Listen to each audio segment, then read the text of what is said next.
देश के अलग अलग हिस्सों से आए मेरे दोस्तों, आप सब एक ऐसे मुद्दे पे यहाँ इकट्ठे हुए हैं, हम लोग आप में शामिल हुए हैं और आप सब सिर्फ एक मुद्दे को उठाने वाले नहीं है बल्कि सहनशील कार्यकर्ता है।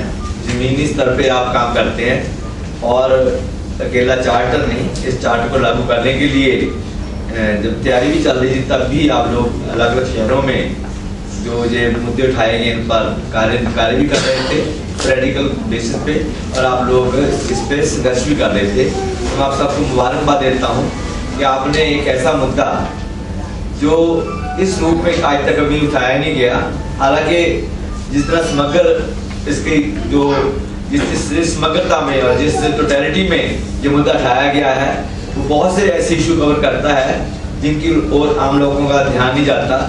शहरीकरण से अकेला लोगों को लगता है आवास हो, पानी की सुविधा हो, मकान हो, सड़कें हो, शौचालय हो, रोजगार हो, जिंदगी के अच्छे जो साधन है जीने के लिए स्कूल हो, अस्पताल हो, वहां तक एक सीमित संकल्प है जो होना चाहिए, बहुत जरूरी है, बुनियादी है।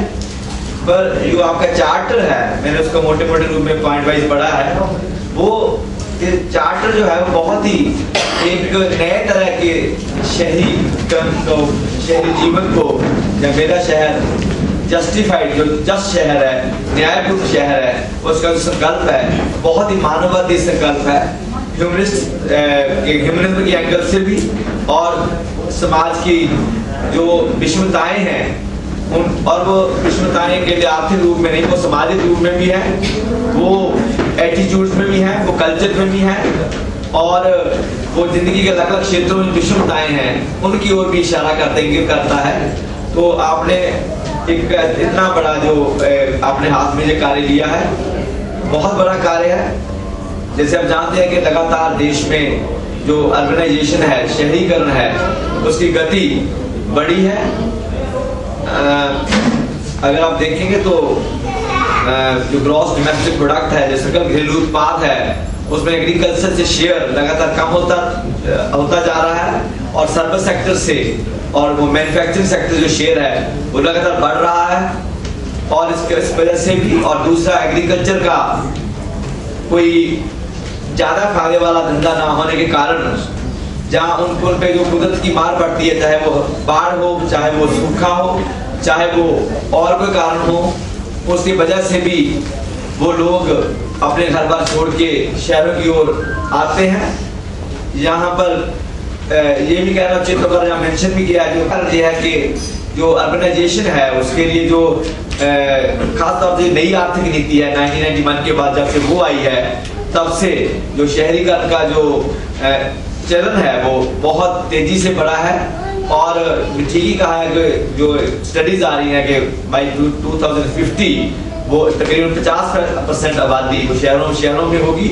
तो इसलिए ये चैलेंज हमारे सारे समाज के लिए है, देश की सरकार के लिए है, हर एक जो सूझवान व्यक्ति है उसके लिए है, और वो हर उस शख्स के लिए है जो एक अच्छा समाज, सुंदर समाज, एक न्याय पे आधारित समाज, एक विषमता से दूर जो समाज है वो चाहता है। तो आपका जो उपाय बहुत सराहनीय है। मैं इस आपके सभी जो आपके कार्यक्रम रहेंगे, जो आपका जो संघर्ष रहेंगे, उनमें ना सिर्फ एक सांसद होने के नाते परंतु एक सामाजिक कार्यकर्ता, एक पॉलिटिकल एक्टिविस्ट 30-40 साल से जब से विद्यार्थी जीवन में मैं था तभी से लेकर आज तक, जिस तरह मैं समाज में अपना देखा है, मैंने समाज को जिस तरह मैं उसमें महसूस करता हूँ और उसमें तब्दीली, उसमें बदलाव चाहता रहा हूँ सारी उम्र, तो उनके उस भावना के तहत भी आपके साथ हमेशा जहाँ भी आप कहेंगे, जिस रूप में कहेंगे, आपको समर्थन भी मैं देता रहूंगा और आप में शामिल भी होता रहूंगा। लंबी चर्चा है, बहुत बड़ा विषय है। You can't do justice just in few minutes or even half an hour. It's a long run discussion. तो आप भी इस प्रोसेस में हैं। तो अभी इसका जो क्या प्रारूप होगा, क्या क्या कैसी डिमांड्स निकलेंगी, उनकी प्रायोरिटी क्या क्या होगी, वो तो कौन से 3-4 मुख्य मुद्दे हैं जिन पे हमने फोकस करके समाज के बड़े हिस्सों को जोड़कर उनके ऊपर हमने एक संघर्ष चलाना है, जो लोगों को जागरूक करना है, और उसके आधार पे एक बड़ा संगठनात्मक रूप में भी और एजुटेशन के रूप में भी ये लोगों को हरकत में लाना है समाज को, ताकि सरकार पर भी ये दबाव बनाया जा सके कि वो जो लोगों की ये जो कुदरती नेचुरल जस्टिस की डिमांड है वो पूरी को सरकार पूरी करे, अपना फर्ज निभाए। और जो देश है जो मैंने कल जिन्होंने मेरा कल पार्लियामेंट में परसों शुक्रवार को लेबर बिल पे बहस सुनी है, जिस किसी ने थोड़ा सा मेरे बारे में थोड़ा जानना होगा, मैंने बोला वहां कि who creates wealth in this world or in this country? Is it the capital? No, not the capital. Is it machine or the buildings? No, it is not that either. Then who creates wealth? It is a working class. Who creates wealth in this country? They turn capital into goods and goods into profit, and with that the whole wheel of history, whole wheel of progress and so-called development moves in this country and world over.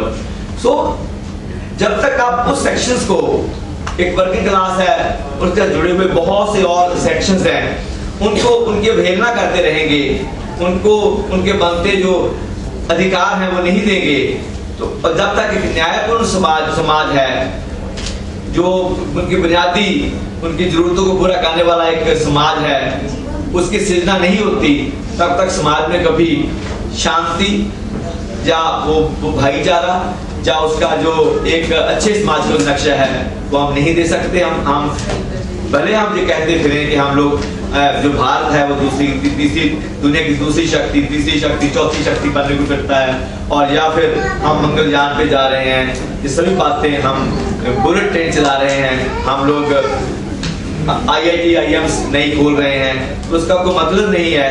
जब UNICEF कहती है कि आपकी 40% आबादी जो है, जिसमें बहुत बड़ा हिस्सा शहरों में जो अर्बन पुअर है उसका भी आता है, वो पूरी तरह कुपोषण का शिकार है, और 58% जो बच्चे हैं वो आपके कुंठित हैं, they have not developed mentally fully, वो कुंठित हैं। तो तब ये इन बातों को मायने नहीं रह जाते कि अगर देश की आबादी के आधी के बच्चे या 58% चिल्ड्रन वो उनका जो मानसिक विकास ठीक नहीं हो रहा, और 40% severely malnourished, they are more prone to disease of malnutrition and they are more prone to infectious diseases, उनको and more prone to die early as compared to the people born in the developed economies in Europe, in Japan, or in any other part of the world. So we will discuss later on. Madam is to go. She has shortage of time. I will sit with you till 6. So we will sort out the things. I want that to do as a parliamentarian, not as a parliamentarian alone, but as an enlightened citizen of 21st century. How I can share, how I feel about this, and how I should be a part of you. I will discuss this. Thank you very much.